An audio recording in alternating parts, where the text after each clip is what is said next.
Hello friends, welcome to Bharathi వంటలు. భారతి వంటలు ఈరోజు స్పెషల్ కంది పొడి. చాలా అంటే చాలా బాగుంటుంది, టేస్టీగా ఉంటుంది. వేడి వేడి అన్నంలోకి కొద్దిగా నెయ్యి వేసుకొని తిన్నామంటే ఎక్సలెంట్గా ఉంటుంది. అలాగే అన్నంలోకి కాదు, దోశలోకి ఇడ్లీలోకి కూడా కాస్త నెయ్యి లేదంటే నూనె వేసుకొని తిన్నా సూపర్గా ఉంటుంది. చాలా అంటే చాలా టేస్టీగా ఉంటుంది. ఇడ్లీలోకి దోశల్లోకి కూడా ఎక్కువగా ఈ కందిపొడిని చేసుకొని తింటారు. చాలా టేస్టీగా ఉంటుంది. సాంబార్తో పాటు ఈ కందిపొడిని కూడా వేసుకొని తిన్నామంటే ఇడ్లీ దోశ సూపర్గా ఉంటుంది. ఈ కందిపొడి మంచి టేస్టీగా రావాలంటే నేను చెప్పినట్టుగా చేసి చూడండి. నేను చెప్పిన కొలతల్ని అలాగే టిప్స్ని ఫాలో అవుతూ చేసుకున్నారంటే సూపర్ టేస్టీ యమ్మీ కందిపొడి మీరు కూడా ఈజీగా సింపుల్గా చేసేసుకోవచ్చు. ఎక్కడ ఈ వీడియోని స్కిప్ చేయకుండా చివరి వరకు చూడండి. అప్పుడు నేను చెప్పిన చిట్కాలని అలాగే కొలతల్ని ఫాలో అవుతూ మీరు కూడా ఈ కందిపొడిని ఈజీగా సింపుల్గా చేసేసుకోవచ్చు. కొత్తగా చేసేవారు కూడా టెన్షన్ పడకుండా ఈ వీడియోని చూస్తూ చేయండి. ఈజీగా చేసేసుకోవచ్చు. బ్యాచిలర్స్ కూడా ఈజీగా చేసేసుకోవచ్చు. ఫ్రెండ్స్, నాదొక చిన్న రిక్వెస్ట్. మీరు కనుక నా వీడియోని మొట్టమొదటిగా చూస్తున్నట్టయితే మాత్రం మా ఛానల్ని భారతి వంటల్ని సబ్స్క్రైబ్ చేసుకోండి. భారతి వంటల్ని సబ్స్క్రైబ్ చేసుకొని అలాగే పక్కనున్న బెల్ ఐకాన్ని క్లిక్ చేయండి. బెల్ ఐకాన్ని క్లిక్ చేసి బెల్ని యాక్టివేట్ చేసుకున్నారంటే మేము పోస్ట్ చేసిన ఏ రెసిపీ కూడా మీరు మిస్ కాకుండా వెంటనే మీకు నోటిఫికేషన్స్ ద్వారా వచ్చేస్తుంది. అలాగే మీ ఫ్రెండ్స్కి కానీ రిలేటివ్స్ కానీ షేర్ చేయండి. క్విక్ అండ్ ఈజీ రెసిపీస్ కోసం మా ఛానల్ని భారతి వంటల్ని సబ్స్క్రైబ్ చేసుకోండి. అలాగే ఈ వీడియో చూసాక మీకు ఎలా అనిపించిందో మీ ఫీడ్బ్యాక్ని కమెంట్ సెక్షన్లో షేర్ చేయడం మాత్రం మర్చిపోకండి. అలాగే ఈ వీడియో మీకు నచ్చినట్టయితే ఒక లైక్ చేయడం మాత్రం మర్చిపోకండి. అలాగే మీ ఫ్రెండ్స్కి రిలేటివ్స్కి కూడా షేర్ చేయండి. మరిన్ని మంచి వీడియోల కోసం మా ఛానల్ని ఒక్కసారి విజిట్ చేయండి. మరెందుకు ఆలస్యం, స్టార్ట్ చేసేద్దామా. ఈజీగా సింపుల్గా ఈ కందిపొడిని ఎలా చేయాలో చూసేద్దామా. బ్యాచిలర్స్ కూడా ఈజీగా ఎలా చేసుకోవాలో చూపిస్తాను, సింపుల్గా ఈజీగా. ముందుగా ఈ కందిపొడికి ఏమేమి అవసరమో చూసేద్దాం. కందిపప్పు, మినప్పప్పు, ధనియాలు, జీలకర్ర, ఎండుమిర్చి వీటన్నింటిని తీసి ముందుగా పక్కన పెట్టేసుకోండి. ఇప్పుడు 1 కప్పు కందిపప్పును తీసుకుందాం. కందిపప్పును తీసుకొని స్టవ్ని వెలిగించి ఒక కడాయి పెట్టుకొని అందులో ఈ కందిపప్పును వేసి బాగా ఫ్రై చేసుకోండి. 1 కప్పు కందిపప్పు తీసుకున్నాను.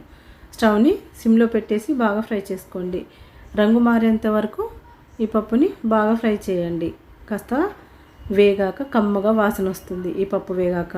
అప్పటి వరకు కాస్త ఓపిక్గా స్టవ్ని సిమ్లో పెట్టేసి బాగా ఫ్రై చేసుకోండి. చూడండి, ఇలా రంగు మారేంత వరకు ఫ్రై చేసుకోండి. ఇప్పుడు కమ్మగా వాసన వస్తుంది. ఇప్పుడు ఈ కందిపప్పు బాగా వేగిపోయింది. ఇప్పుడు ఒక ప్లేట్లోకి వేసేసుకుందాం వేగిన కందిపప్పుని. అలాగే మళ్ళీ ఇదే కడాయి పెట్టేసుకొని అందులో 1/2 కప్పు మినపప్పు తీసుకోండి. ఈ కప్పుతో 1 కప్పు కందిపప్పు, అలాగే 1 కప్పు కందిపప్పుకి 1/2 కప్పు మినపప్పు తీసుకోండి. కరెక్ట్గా సరిపోతుంది. మినపప్పును కూడా స్టవ్ని సిమ్లో పెట్టేసి బాగా వేగనివ్వండి. ఇది కమ్మగా వాసన వచ్చే వరకు వేయించుకోండి. చూడండి, ఇలా ఈ కలర్ మారే వరకు వేయించుకున్నారంటే సరిపోతుంది. స్టవ్ని మాత్రం సిమ్లో పెట్టేసి వేయించుకోండి.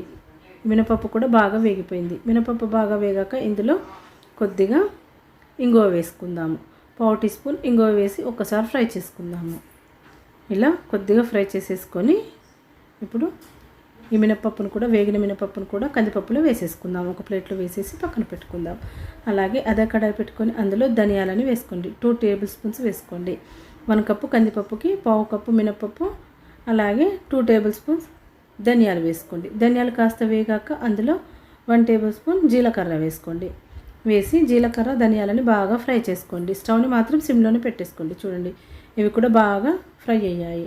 ఇప్పుడు వీటిని కూడా మరొక ప్లేట్లో వేసి చల్లారనిద్దాము. అలాగే మళ్ళీ అదే కడాయి పెట్టుకొని అందులో ఎండుమిర్చిని 10-12 వరకు తీసుకొని వేసి బాగా వేయించుకోండి. కడాయిలో వేసి స్టవ్ని సిమ్లో పెట్టేసి బాగా వేగనివ్వండి. ఇవి కాస్త గలగలమనే వరకు ఈ ఎండుమిర్చిని వేయించుకోండి. చూడండి, ఇలా బాగా వేగాక వీటిని కూడా ఒక ప్లేట్లోకి తీసి పక్కన పెట్టుకోండి. వీటిని కూడా బాగా చల్లారనివ్వండి. చూడండి, వీటన్నింటినీ వేయించి పక్కన పెట్టేసుకొని ఒక 15 నిమిషాలు పక్కన పెట్టుకున్నారంటే పూర్తిగా చల్లారిపోతాయి. వీటన్నిటిని బాగా చల్లారాకే మిక్సీ పట్టుకోండి. లేదంటే ఉండగా కట్టిపోతుంది, పొడిలా రాదు. అందుకని ఉండలాగా వస్తుంది కాబట్టి పొడిగా రాదు. కాబట్టి ఇవి బాగా చల్లారనివ్వండి. బాగా చల్లారాకే మిక్సీ పట్టుకోండి. అప్పుడే పొడిగా సూపర్గా వస్తుంది. చూడండి వీటన్నింటిని ఇప్పుడు 15 నిమిషాల వరకు పక్కన పెట్టుకున్నాను. బాగా చల్లారిపోయాయి. ఇప్పుడు ఒక మిక్సీ జార్ తీసుకొని అందులో ఎండుమిర్చి అలాగే వేయించిన ధనియాలు జీలకర్రని వేసేసుకోండి. వేసేసి మూత పెట్టేసి సన్నగా పొడి చేసుకోండి. ముందుగా వీటిని ఇలా పొడి చేసుకోండి. ఇంకా ఎండుమిర్చి ఇంకా పూర్తిగా పొడి కాలేదు చూడండి. ఇలా కాస్త పొడి అయితే సరిపోతుంది. ఇందులోనే ఇప్పుడు వేయించిన కందిపప్పు అలాగే మినపప్పు ఉంది కదా, వీటిని కూడా వేసేసుకోండి. వేసేసి ఇందులో ఉప్పు రుచికి తగినంత వేసుకోండి.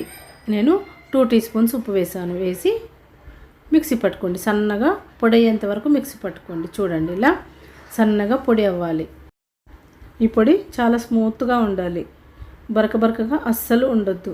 ఇలా స్మూత్గా పొడి చేసేసుకొని ఈ పొడిని ఒక బౌల్లోకి వేసేసుకుందాం. చాలా అంటే చాలా టేస్టీగా ఉంటుంది. వేడి వేడి అన్నంలోకి మాత్రం ఎక్సలెంట్గా ఉంటుంది. చూడండి ఇలా సన్నగా స్మూత్గా అయిన ఈ పొడిని ఒక బౌల్లోకి వేసేసుకుందాం. అంతే, కందిపొడి రెడీ అయిపోయింది.